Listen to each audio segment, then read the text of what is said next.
는 하나님이라고 하는 제목으로 룻기 설교 시리즈 오늘 마지막 종영 방송입니다. 자, 옆에 있는 분들과 인사하실 때에 우리 아쉽지만 다음 드라마에서 다시 한번 봬요, 이렇게 한번 인사하시겠습니다. 시작. 아쉽지만 다음 드라마에서 함께 뵙니다. 오늘 룻기 시리즈를 마지막으로 다음 주에는 느헤미야의 말씀을 가지고 여러분들과 함께 시리즈 말씀을 준비하려고 합니다. 나를 웃게 하시는 하나님, 우리가 2주 전이죠, 룻기 설교 시리즈 7번째 시간의 말씀을 잠시 한번 되새겨보면 룻은 나오미의 조언에 따라서 목욕을 하고 그리고 몸에 기름을 바른 후에 타작마당에서 고이 잠들어 있는 보아스라고 하는 사람의 발치의 옆에 고스란히 눕게 됩니다. 룻을 그렇게 보아스에게 보내놓고 난 나오미의 심정은 여러분 어떻겠습니까? 과연 그 안에서 어떠한 일들이 아름답게 이루어질지 굉장히 가슴 설레고, 자신의 마음속에 꿈틀거렸던 그 꿈이 현실로 이루어지기를 얼마나 설레고 기대하고 또 기도하고 있었겠습니까? 아니나 다를까 보아스는 자신의 겉옷을 그가 발견했던 보아스에게 룻에게 덮어줍니다. 그리고 짧은 시간 두 사람은 미래에 대한 소망과 희망의 촛불을 함께 밝히고 난 이후에 룻기의 저자는 오늘 본문의 말씀의 배경을 타작마당에서 성문이라고 하는 곳으로 배경을 옮겨놓게 됩니다. 그래서 오늘 우리가 읽었던 말씀의 배경은 바로 성문입니다. 여러분, 그때 당시의 성문은 무슨 의미가 있었을까요? 당시의 성문이라고 하는 이곳은 굉장히 중요한 곳이었습니다. 우리가 아는 것처럼 베들레헴이라고 하는 이 작은 공동체는 어떻게 보면 잘 다듬어진 돌들이 둘러싸여져 있는 사랑스러운 성읍의 모습이기도 했습니다. 동네 사람들이 밖에 나가서 일을 마치고 다시 집으로 돌아올 때는 반드시 그 성문을 통해서만이 마을 안으로 들어올 수 있을 만큼 사람들의 교통량이 많다 보니까 그 안에서 그들 나름대로의 경제적 활동이 이루어지는, 물건을 서로 사고 파는 매매 현장이 일어나는 그런 요충지가 되기도 했습니다. 뿐만 아니라 성문이라고 하는 곳은 그 마을의 가장 중요한 곳이다 보니 적들의 침입을 가장 먼저 깨닫고 알려줄 수 있는 파수꾼들이 세워지게 될 수밖에 없는 것이죠. 망대 꼭대기에서 적의 침입을 밤새도록 눈을 부릅뜨고 파수꾼이 지키고 있다가 적의 침입이 왔을 때에 가장 능동적으로 백성들의 안전을 위해서 알려줄 수 있는 바로 그러한 사람들이 아마 파수꾼으로 사역을 했을 것입니다. 그런데 이스라엘 백성들은 나름대로 고백하는 그들의 신앙의 고백이 있었습니다. 비록 파수꾼이 밤새도록 눈을 부릅뜨고 적군이 쳐들어오나 안 들어오나 이거를 나름대로 준비하고 노력하고 지킨다 한들 여호와 하나님께서 이 성을 지켜주지 아니하시면 파수꾼의 깨어있음 자체가 헛된 것이 될 수밖에 없다라고 하는 그들 나름대로의 신앙의 고백을 가지고 있었습니다.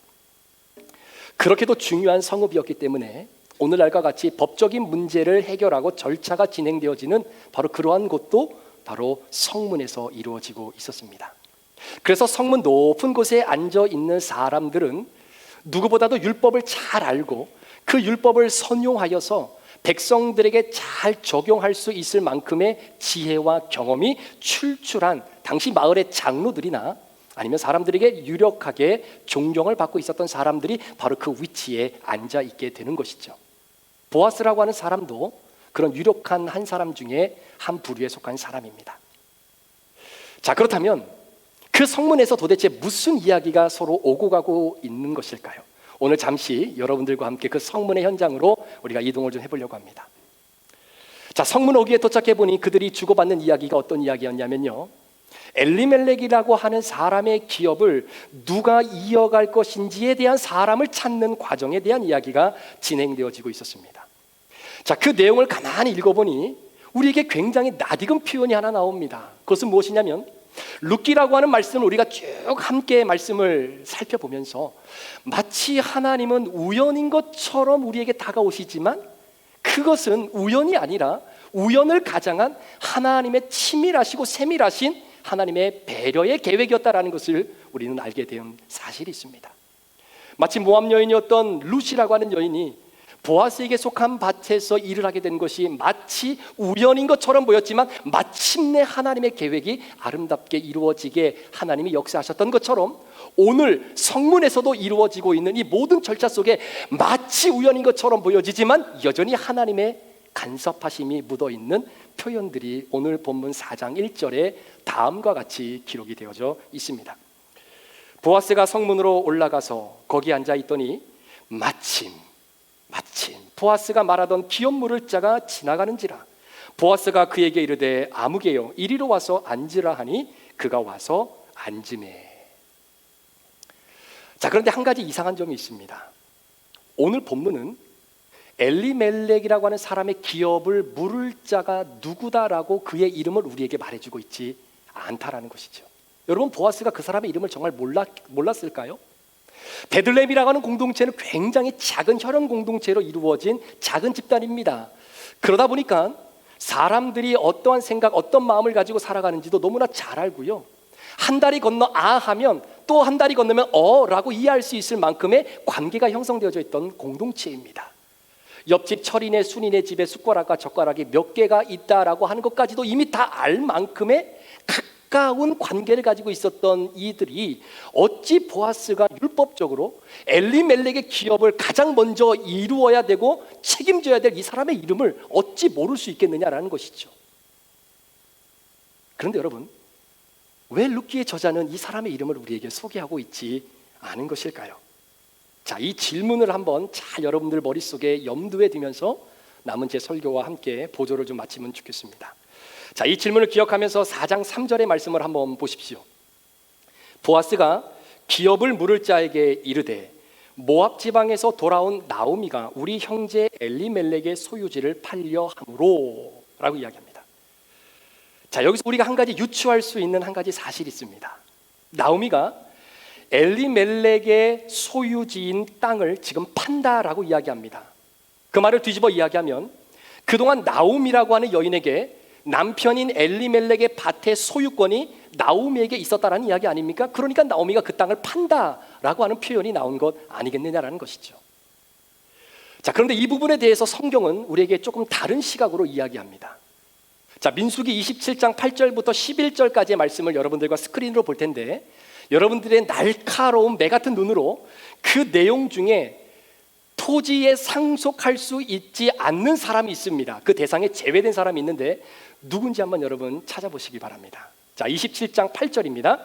너는 이스라엘 자손에게 말하여 이르기를 사람이 죽고 아들이 없으면 그의 기업을 그의 딸에게 돌릴 것이요, 딸도 없으면 그의 기업을 그의 형제에게 줄 것이요, 형제도 없으면 그의 기업을 그의 아버지의 형제에게 줄 것이요, 그의 아버지의 형제도 없으면 그의 기업을 가장 가까운 친족에게 주어 받게 할지니라 하고, 나 여호와가 너 모세에게 명한 대로 이스라엘 자손에게 판결의 규례가 되게 할지니라 라고 말합니다. 자, 우리 브리치교회 성도님들은 눈치가 빠르니까 27장 8절부터 11절까지 남편의 토지의 상속권을 받을 수 없는 대상이 누굽니까? 아내예요. 남편이 죽고 난 이후에 과부는 남편의 토지를 상속받을 수 없다는 것이 율법으로 정해져 있다라고 하는 사실입니다. 만일에 나오미가 모압 땅에서 베들레헴으로 돌아오고 난 이후에 남편의 땅의 소유권을 아내인 나오미가 가지고 있었다면 굳이 며느리 룻이 그 떼약 볕에 나가서 떨어진 이삭을 주워서 그걸 먹으며 생명을 연명할 이유가 있겠습니까? 없지요. 따라서 오늘 우리가 읽었던 표현 중에 나오미가 이 기업을 팔려고 한다라고 하는 것은 우리가 1차원적인 생각으로 그 토지의 소유권을 다른 사람에게 팔려고 하는구나 라고 하는 해석은 옳지 않은 해석이다라고 볼 수 있는 겁니다.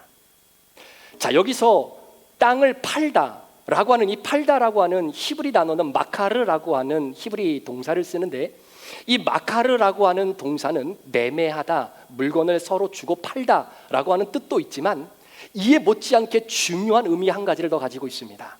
자, 그것이 어떤 의미인지 사사기 3장 8절과 4장 2절의 말씀을 우리가 스크린을 통해 볼 텐데요, 어떤 의미로 쓰였는지 같은 히브리 동사인데 의미가 좀 다릅니다. 여러분들이 한번 바라보시길 바랍니다. 사사기 3장 8절입니다.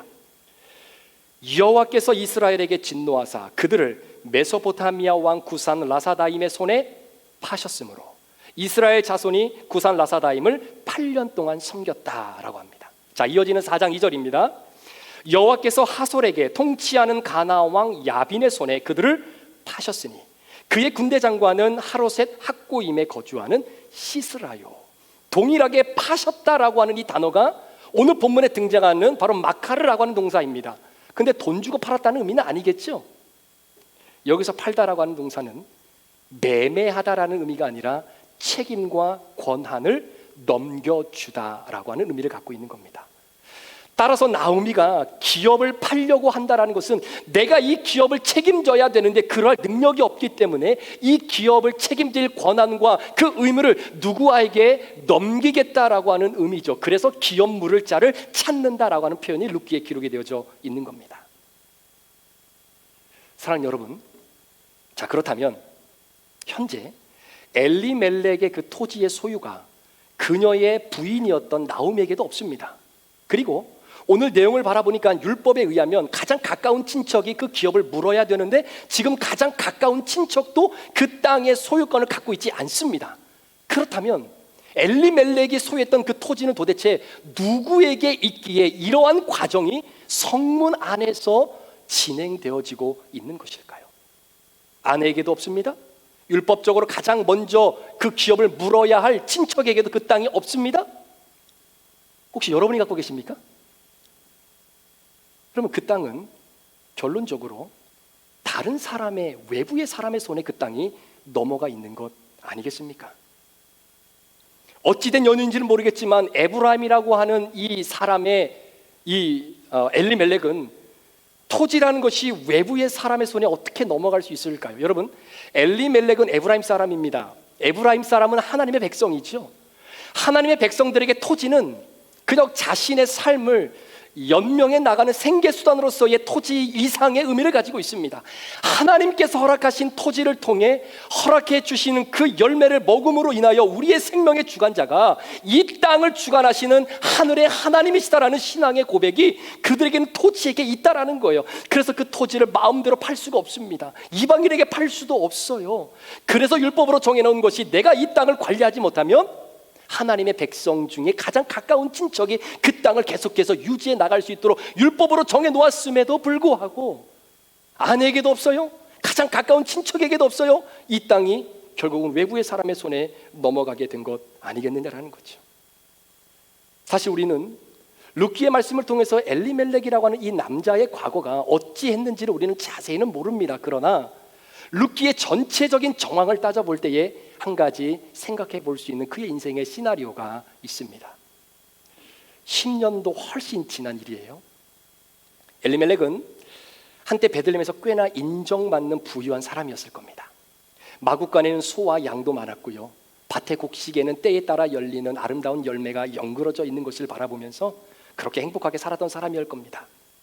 엘리멜렉은 굉장히 영리하고 영특하고 또 재능이 많은 사람이어서 무슨 일을 하든지 간에 척척척척 잘 이루어졌을 것입니다. 그러다 보니까 엘리멜렉이라고 하는 이 사람의 마음속에 갖지 말아야 될 생각이 조금씩 들어오기 시작하는 거예요.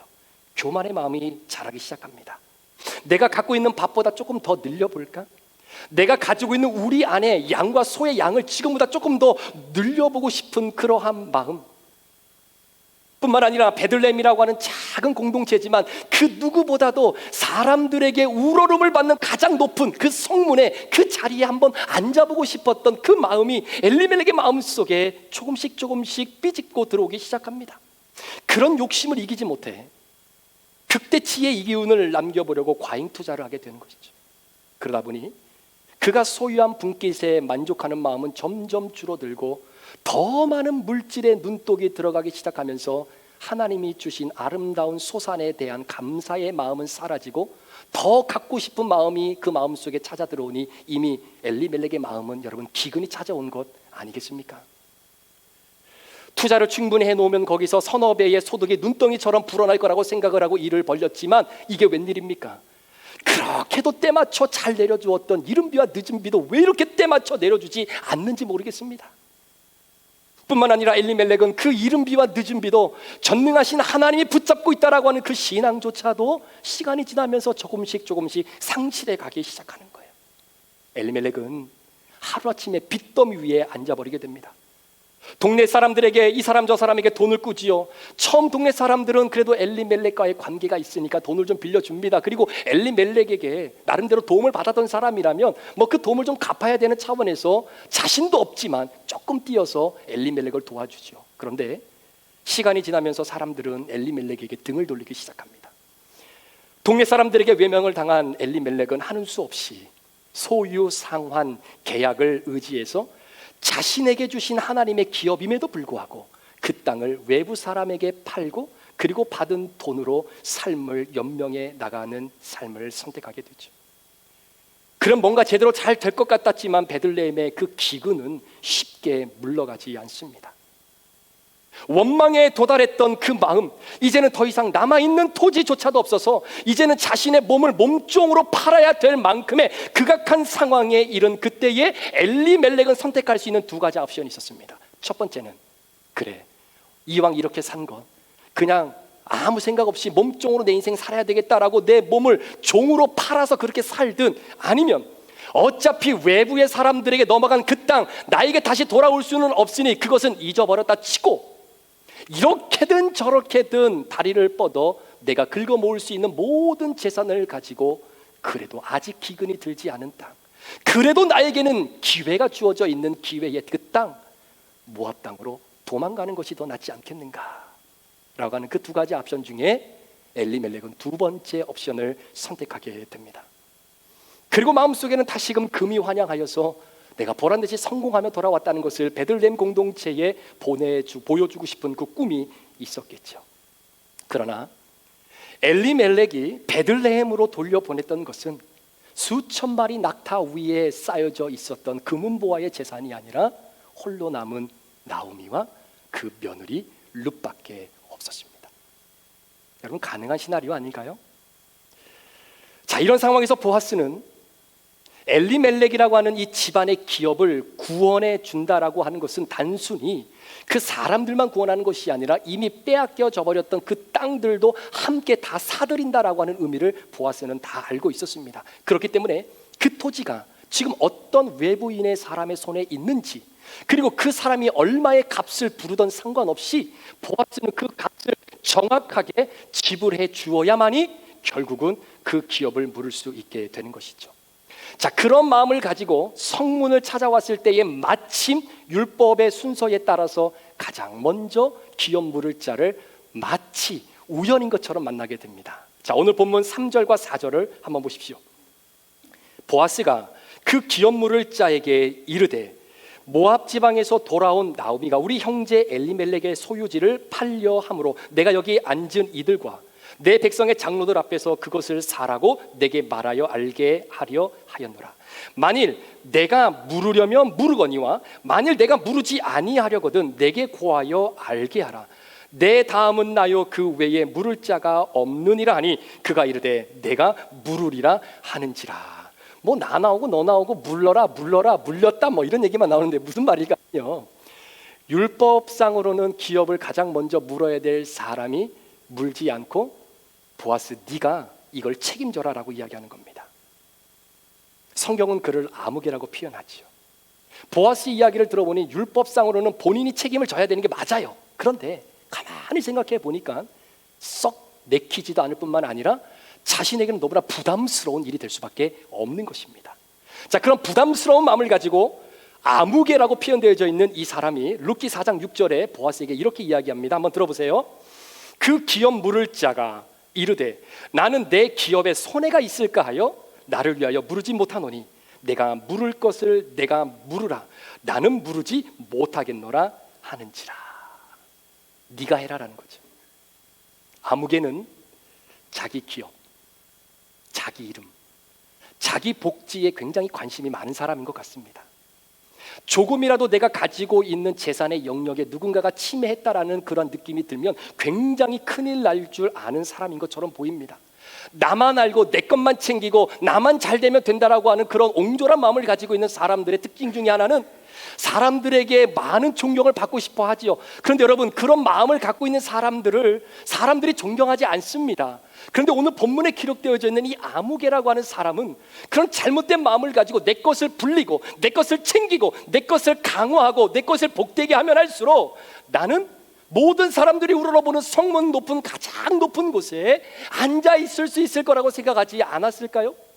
성문을 지나다니는 사람들이 그 높은 곳에 앉아 있는 나를 보면서 부러워하는 그 눈초리를 이 사람은 아마도 기쁨과 희열로 느끼며 인생을 살아갔을지도 모르겠습니다. 오히려 자신의 모든 것들을 내려놓고 동네 사람들에게 자신을 비워 헌신의 모습을 보여주지 못했던 바로 그 아무개라고 하는 그 사람은 절대로 우리애로 하여금 그 이름을 룻기 저자는 보여주고 있지 않다라는 사실이죠.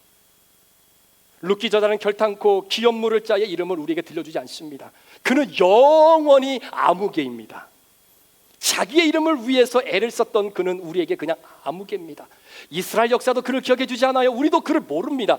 그런데 여러분, 자기를 강화하는 것이 아니라 남을 선택하고 나를 행복하게 하는 것보다 남을 더 행복하는 인생을 살아가기를 원했던, 나의 재산도 중요하지만 나보다 힘들고 연약한 자들의 아픔을 함께 공유하며 살아왔던, 자신의 인생을 연약한 자들을 위하여 헌신의 자리로 내려 끌어냈던 바로 보아스라고 하는 사람은 이스라엘 역사와 우리의 마음에 거룩한 인격과 신앙으로 남아있는 것이죠.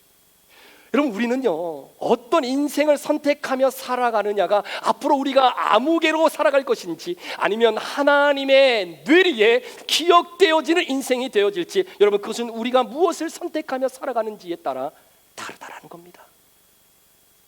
우리 예수님도 그런 말씀하셨습니다. 적은 소자에게 냉수 한 그릇이라도 대접한 그 손길을 내가 어찌 기억하지 않을 수 있겠느냐. 결국 많은 사람들 앞에서 이 엘리멜렉이라고 하는 사람의 기업을 잃을 사람은 율법적으로 가장 우선순위 있었던 사람이 아니라 바로 그 다음인 보아스라고 하는 사람으로 결정이 나게 됩니다. 그 결정이 떨어지고 난 이후에 보아스가 이어지는 4장 9절과 10절에서 다음과 같이 선포합니다. 보아스가 장로들과 모든 백성에게 이르되, 내가 엘리멜렉과 기론과 말론에게 있는 모든 것을 나오미의 손에서 산 이래 너희가 오늘 증인이 되었고, 또 말론의 아내 모압 여인 룻을 사서 나의 아내로 맞이하고 그 죽은 자의 기업을 그의 이름으로 세워 그의 이름이 그의 형제 중과 그곳 성문에서 끊어지지 아니하게 하매 너희가 오늘 증인이 되었느니라 라고 선포를 합니다. 무슨 이야기입니까? 여러 증인들 앞에서 보아스가 이야기하는 겁니다. 나 보아스와 모압 여인 룻은 이제 합법적인 부부입니다 라고 선포하고 있는 것이죠. 박수 한번 치실까요? 아니면 안 치셔도 됩니다. 자, 이렇게 보아스가 사람들에게 선포하고 난 이후에 굉장히 빠르게 룻기의 스토리가 흘러가는 것을 보게 됩니다. 마치 룻기 1장에서 시작되어졌던 그 사건은 시냇물이 절절절절 흐르는 그러한 속도로 진행되는 것처럼 느껴지다가 룻기 4장으로 넘어와서는 정말로 급류가 흐르는 것처럼 사건의 흐름이 굉장히 빨라지게 되는 것을 보게 되죠. 보아스가 룻과 결혼을 선포합니다. 그 모든 증인들은 환영과 축복의 박수를 보내줍니다. 그리고 나서 룻은 보아스의 아내가 됩니다. 그리고 룻의 배가 조금씩 불어오기 시작합니다. 그게 벌써 9개월이 훌쩍 지나가 버립니다. 9개월이라고 하는 시간 동안 룻기의 저자는 이들에게 무슨 일이 있었는지 우리에게 침묵하고 있지요. 그런데 그 9개월의 그 긴 시간을 단 한 문장으로 딱 요약해버린 내용이 오늘 본문에 기록됩니다. 무엇이라고 고백하냐면, 그녀가 아들을 낳았더라. 그녀가 아들을 낳았더라. 그녀가 아들을 낳았더라. 등남의 기쁜 소식을 전하게 됩니다. 룻이 드디어 아들을 낳고 그 아들을 나오미가 자신의 품에 안고 기뻐하고 즐거워하는 이 모습을 동네 사람들이 모여서 축복해 주지요. 그런데 여러분, 참 동네 여인들의 말잔치가 대단합니다. 처음에 이 모습을 바라보고 있었던 동네 여인들 기억하십니까? 자신의 품에 그 새록새록 생기가 솟아나는 그 어린 아이를 안고 있는 나오미를 바라보면서 동네 여인들이 이렇게 이야기해요. 야, 네가 나오미냐? 이거 웃어야 됩니다. 네가 나오미냐? 이렇게. 근데 여러분, 예전에도 이 동네 여인네들이 나오미한테 이렇게 물어본 적이 있어요. 네가 나오미냐? 네, 이건 뉘앙스가 다른 겁니다. 그렇게 잘 나가는 남편 믿고 떵떵거리며 살더니 결국 모압 땅에서 얻고 돌아올 것이 그 모양 그 꼴, 그게 진짜 나오미냐? 비아냥거리고 그렇게 자존심을 깎아내렸던 그 동네 여인들의 말잔치가 이제는 나오미 품에 새록새록 생기가 묻어나는 그 아이를 바라보면서, 야, 네가 진짜 나오미구나, 이제야 진짜 네가 하나님의 기쁨인 나오미구나, 네 꿈이 이루어지는구나 라고 축복해 주고 있는 내용이 기록되어 있는 겁니다. 여러분, 나오미의 품에는 손자가 안겨져 있어요. 우리 할머니 할아버지들 손자 안을 때 그 기쁨 너무 오래돼서 잘 모르시겠습니까? 다시 한번 상기해 보세요. 얼마나 기쁩니까? 내리사랑이라고 이야기하지 않습니까? 자식보다 손주들의 사랑이 얼마나 더 진한 사랑인데요. 그 새록새록 웃고 있는 아이를 안고 있는 그 나오미, 이 아이의 이름이 무엇입니까? 오벳이에요. 그런데 이 오벳이라고 하는 아이의 이름의 뜻은 섬김 또는 섬기는 자, 봉양하는 자라고 하는 뜻을 가지고 있습니다. 자, 누구를 섬기라고 이 아이를 오벳이라고 이름을 지었을까요? 나오미를 섬기라고 그랬을까요? 아니면 하나님을 섬기라고 그랬을까요? 아니면 둘 다 섬기라고 그랬을까요? 모를 때는 그냥 둘 다 하면 맞습니다. 저는 둘 다가 맞는 것 같아요. 나오미의 품에 안겨있는 이 아이를 바라보면서 동네 여인들이 나오미에게 했던 이야기가 있습니다. 4장 15절을 한번 보실까요? 자, 동네 여인들이 이야기합니다. 이는 그러니까 나오미를 이야기하죠. 이는 내 생명의 회복자이며 내 노년의 봉양자, 섬김의 사람이라고 고백하게 되는 겁니다. 이루어질 수 없을 것만 같았던 꿈이 현실로 드러난 그 기쁨을 만끽한 채 룻기의 드라마는 그렇게 막을 내리게 됩니다. 모압 땅에서 베들레헴 땅이로라는 위험하고 험한 여정 끝에 기다리고 있었던 것은 바로 섬김의 아이였습니다. 이 아이를 통해서 나오미의 꿈뿐만 아니라 이 아이를 통해서 하나님의 구원의 계획은 멈추지 않고 계속해서 진행이 되는 것이죠. 아직 연약합니다. 조그만 아기입니다. 꼬물꼬물한 그 아이가 뭘 할 수 있겠습니까? 그러나 할머니 나오미의 따뜻한 사랑과 그 섬김과 양육을 통해 이 아이가 잘 자랄 것이고, 그렇게 자란 이 아이는 분명히 나오미 할머니를 잘 봉양하는 섬김의 사람이 되었겠죠. 그 섬김의 기쁨은 그저 할머니를 봉양하는 것으로서만의 기쁨이 아니라 훗날 만왕의 왕을 섬기는 통로가 됩니다. 자, 결론인데요, 오늘 17절 말씀을 한번 보십시오. 그의 이름을 오벳이라 하였는데 그는 다윗의 아버지인 이새의 아버지였더라 라고 성경은 기록합니다. 그러니까 오벳은 다윗의 할아버지가 되는 거죠. 사랑하는 성도 여러분, 오늘 룻기의 드라마를 마무리하면서 그런 생각이 들었습니다. 물론 성경책의 책 제목이 The Book of Ruth, 룻기에 대한 책의 이름이기 때문에 주인공이 룻이다라고 생각할 수도 있습니다. 물론 맞는 이야기죠. 그런데 저는 룻기의 말씀을 준비해 오면서 진정한 이 드라마의 주인공은 룻도 아니요, 나오미도 아니요, 그리고 보아스도 아니요, 이러한 인물들을 통해서 바로 이 드라마를 준비하시고 써내려 가셨던 마치 PD와도 같으신 우리 하나님이 이 드라마의 진짜 주인공이시구나. 여러분, 우리가 드라마를 보더라도 작가나 PD가 그 드라마를 통해서 시청자들에게 전해주고자 하는 메시지가 그 안에 담겨져 있죠. 마찬가지로 PD 되시는 우리 하나님께서 이 아름다운 인생의 드라마를 만들어 가실 때에 이 드라마를 바라보고 있는 저와 여러분들에게 PD 되시는 주님이 하시고 싶은 말씀이 있었습니다. 내가 누구인지를 잘 봐라. 내가 너희에게 누구인지를 잘 봐라. 저는 룻기 1장부터 4장까지 그려져 있는 나오미라고 하는 한 여인의 단면들을 좀 한번 바라봅니다. 베들레헴을 떠나기 전에 나오미, 남편 때문에 얼마나 의기양양하게 살았겠어요.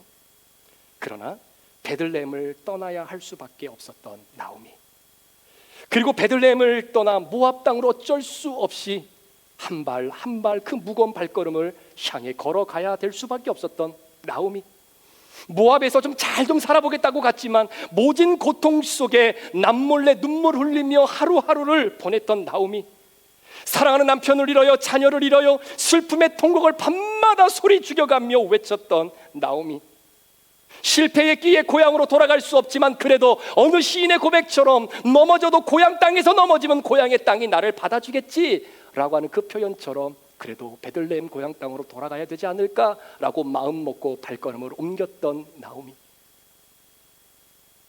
수치와 부끄러움의 상징이었던 그 상복을 꾸역꾸역 입고 작은 오두막집에서 며느리의 도움을 받아 생명을 이어나가야만 할 수밖에 없었던 나오미.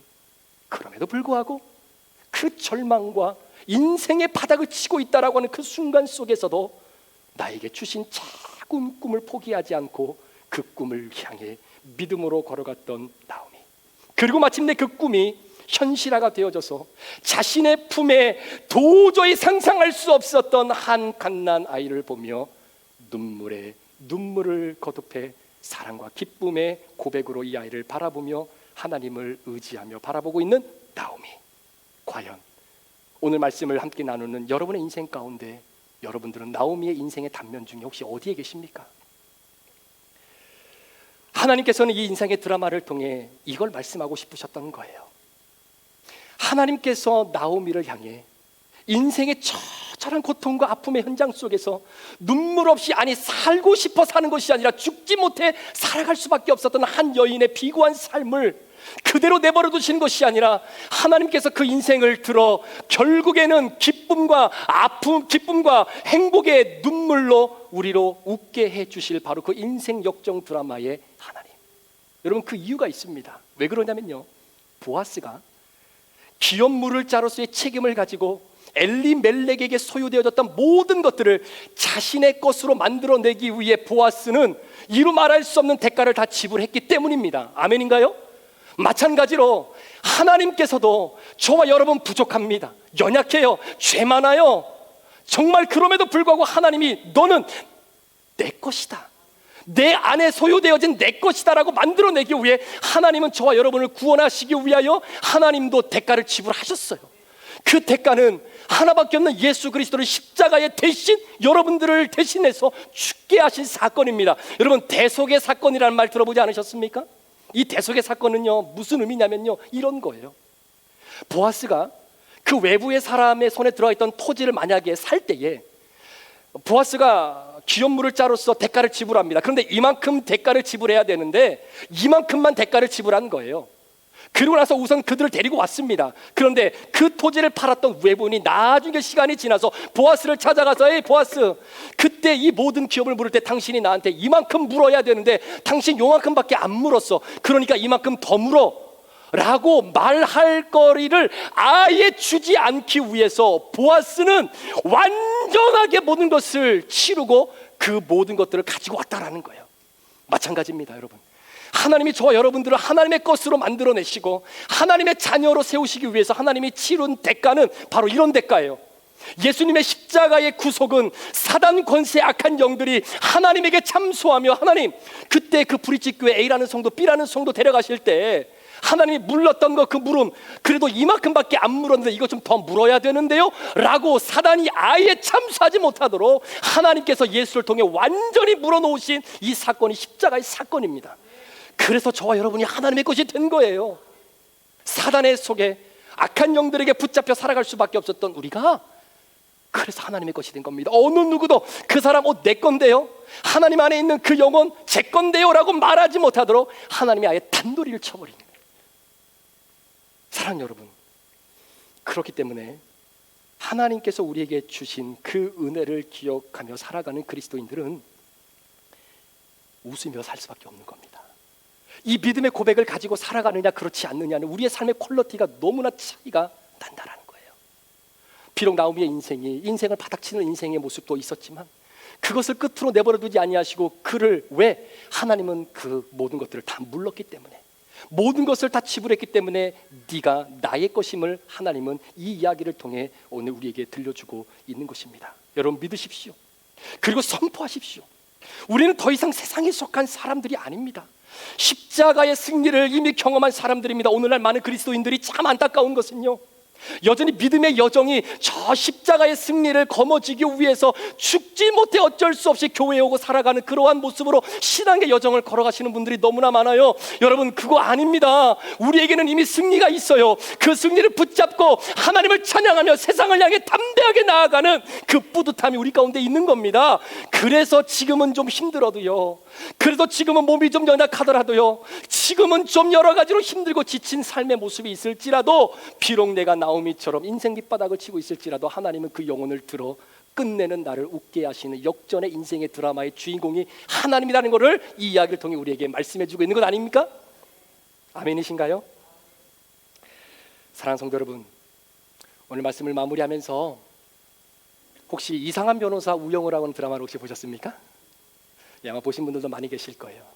자폐를 가지고 있었던 한 여인이 변호사로서의 인생을 살아가는 삶을 그려냈던 그러한 드라마입니다. 자폐를 갖고 있다는 이유 때문에 여러 가지 힘든 부분도 많이 있었죠. 그러나 변호사로서 의뢰인의 이익을 위해서 일을 해주어야 되는 어떤 직업적인 소명과, 그럼에도 불구하고 그것이 불법적인 것을 알면서도 그 사이에 고뇌하고 갈등하는 그 연기자의 모습이 바로 이 땅을 그리스도인으로 살아가는 저와 여러분들의 갈등과 고민과 동일하지 않을까. 마지막 편에 모든 사건들이 다 정리가 되고 그 이상한 변호사 우영우라고 하는 그 주인공의 마음속에 여전히 씻겨지지 않았던 바로 그 현실과 법률의 정신 사이에서 오고 갔던 그 괴리의 아픔, 그것들이 이제는 마지막 다 풀려지고 난 이후에 그녀가 내 마음속에 이상한 감정이 하나 들어왔다라고 얘기합니다. 그런데 그 감정이 뭔지 모르겠어요. 행복? 아니래요. 기쁨? 아니래요. 즐거움? 아니래요. 그리고 그가 마지막 회사에 도착한 그 라비에서 마지막으로 그의 마음속에 찾아 들어왔던 그 감정을 그녀는 발견하게 됩니다. 어떤 감정이죠? 뿌듯함인 거예요. 뿌듯함. 이 뿌듯함, 그 뿌듯함이 그 변호사의 마음에 가득 차는 순간 아마 그녀는 어떠한 일을 감당하든 웃음을 잃지 않을 겁니다. 사랑하는 성도 여러분, 하나님이 내 아버지십니다. 하나님이 나를 웃게 하시는 분이십니다. 하나님이 내 삶의 주인이십니다. 하나님만 생각하면 그래서 뿌듯한 거예요. 그래서 여러분 어깨 쫙 펴시고 하나님이 주신 기쁨의 승리를 만끽하며 이번 한 주간도 살아내시기를 축복합니다. 하나님은 여러분들을 그렇게 만드셨고 또 그렇게 오늘도 역사하고 계시기 때문입니다. 8번의 시간을 통해서 함께 들여다보았던 룻기의 인생, 하나님께서 그것이 룻의 인생이 아닌 여러분의 인생임을 보여주셨습니다. 비록 지금 힘들고 어려움 속에 오늘 고통의 터널을 지나고 계시는 분들이 계신다면 여러분 기억하십시오. 그 어려움과 시련을 통해서 하나님은 우리의 믿음을 더 굳건하게 하시고요, 내 앞에 바다가 갈라지지 않아도 하나님은 나로 하여금 그 바다를 걷게 하시는 하나님임을 믿으시길 주의 이름으로 축원합니다. 그 믿음의 고백을 가지고 우리 한번 잠시 기도했으면 좋겠습니다.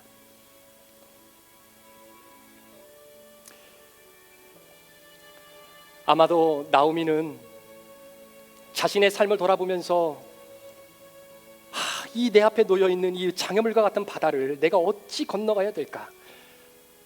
저 바다만 건너가면 뭔가 새로운 인생이 우리에게 기다리고 있을 것이라는 것이 확연한데 그곳까지 갈 수 있는 방법이 없어 포기할 수밖에 없는 인생의 가장 밑바닥 속에서 나오미는 고백하는 것이죠. 그래, 내가 그 바다를 갈라달라고 하나님께 기도해도 하나님이 혹 그 바다를 갈라주지 않을지라도 나로 하여금 그 바다를 건너 하나님의 계획 속에 나를 이끌어 가실 것을 나는 믿게 되었다라고 아마 그는 그렇게 고백하지 않았을까요? 이 시간에 오늘 룻기의 말씀을 다시 한번 정리하면서 하나님, 내 인생의 역전의 드라마의 주인공은 하나님이십니다. 내가 하나님의 것이기 때문에 그게 가능한 것입니다. 이 시간에 기도하실 때 주여 나를 그렇게 역사해 주시고 하나님 나로 하여금 끝내 웃게 하신 그 하나님을 포기하지 않는 주님의 자녀로 이 땅을 이 한 주간을 살아갈 수 있도록 도와주옵소서. 함께 말씀 기억하면서 함께 결단하며 우리 같이 한번 기도하시겠습니다. 기도합니다. 하나님 아버지 감사합니다. 이 시간에 우리 사랑하는 귀한 성도들을 축복합니다. 하나님 8번의 시간 동안 룻기의 말씀을 함께 나누면서 정말로 내가 룻이 되기도 하고 내가 나오미 인생이 되기도 하고 정말로 내 인생 가운데 보아스 같은 사람 없을까 하나님 정말로 기대했던 때도 많이 있었습니다. 그러나 아버지 이 시간에 고백하며 나아갑니다. 하나님 아버지 모든 것들의 주관자가 되시는 우리 하나님께서 나를 끝내 웃게 하시고 나로 하여금 바다를 건너 하나님의 영광을 위하여 살아가게끔 나의 삶을 인도하실 줄 믿습니다. 내가 하나님의 것임을 때문에 고백합니다. 내가 잘나서가 아니라 내가 하나님의 것이기 때문에 고백합니다. 하나님이 모든 것들을 지불하시고 나를 죄악으로부터 사망으로부터 나를 구원해내셨기 때문임을 고백합니다. 주여 이번 한 주간 우리 귀한 성도들 아버지 뿌듯한 신앙의 마음을 가지고 이번 한 주간 주의 영광 위에 살아가는 주의 백성들 되게 인도하여 주시옵소서. 같이 한번 고백합니다. 내게 허락하신 시련을 통해 나의 믿음 더욱 강하게 자라나고 험한 산과 골짜기 지나는 동안 주께 더 가까이 나를 이끄시네.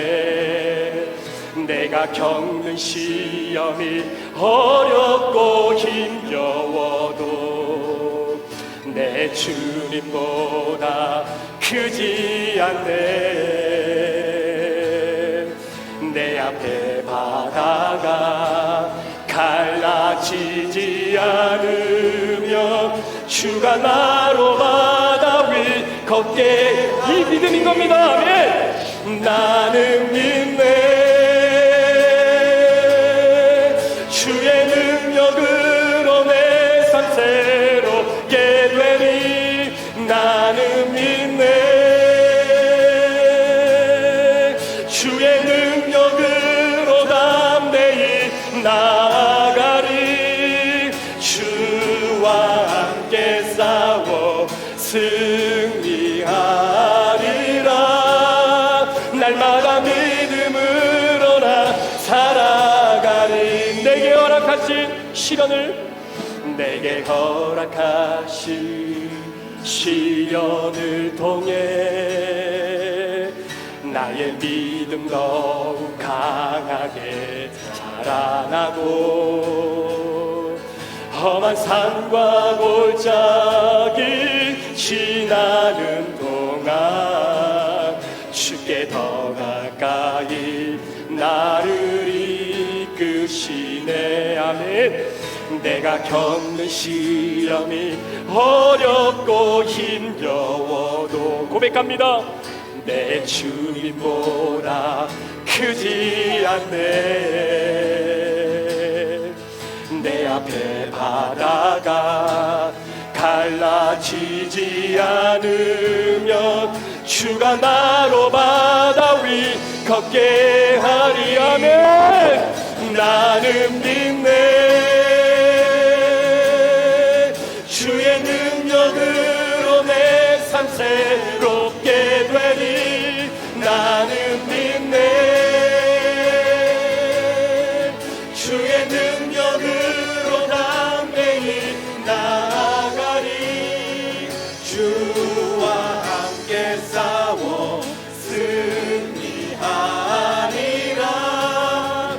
날마다 믿음으로 나 살아가리. 나는 믿네. 주의 능력으로 내 삶 새롭게 되니 나는 믿네. 주의 능력으로 담대히 나아가리. 주와 함께 싸워 승리하리라. 날마다 믿음으로 나 살아가리. 날마다 믿음으로 나 이번 시간도 날마다 믿음으로 나 살아가리.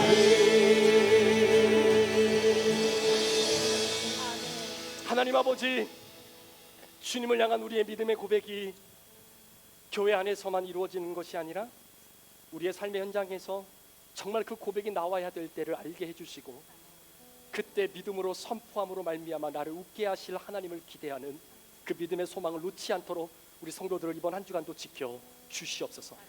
지금은 우리 구주 예수 그리스도의 귀하신 은혜와 우리 아버지 하나님의 무한하신 사랑하심과 성령님의 감화감동 충만 교통 위로하시고 우리 안에 내주하시는 그 놀라운 역사가 루키 시리즈를 통해서 우리에게 말씀하기를 원하셨던 하나님의 존재를 드디어 우리에게 말씀해 주시고 너는 내 것이라 말씀하신 주님의 은혜 속에 하나님이 나의 아버지이심을 믿음으로 고백하며 뿌듯한 인생의 고백을 하나님 앞에 드리며 이번 한 주간도 승리하며 살아가기로 결단하며 세상으로 파송받아 나아가는 사랑하는 귀한 성도들 머리 위에, 이들의 가정과 직장과 사업터 위에, 직장 위에, 우리 자녀들 머리 위에, 몸된 교회 위에, 태중의 생명들 위에 지금부터 영원토록 함께 계시기를 간절히 축원하옵나이다. 아멘. 아멘. 주님 도와주세요.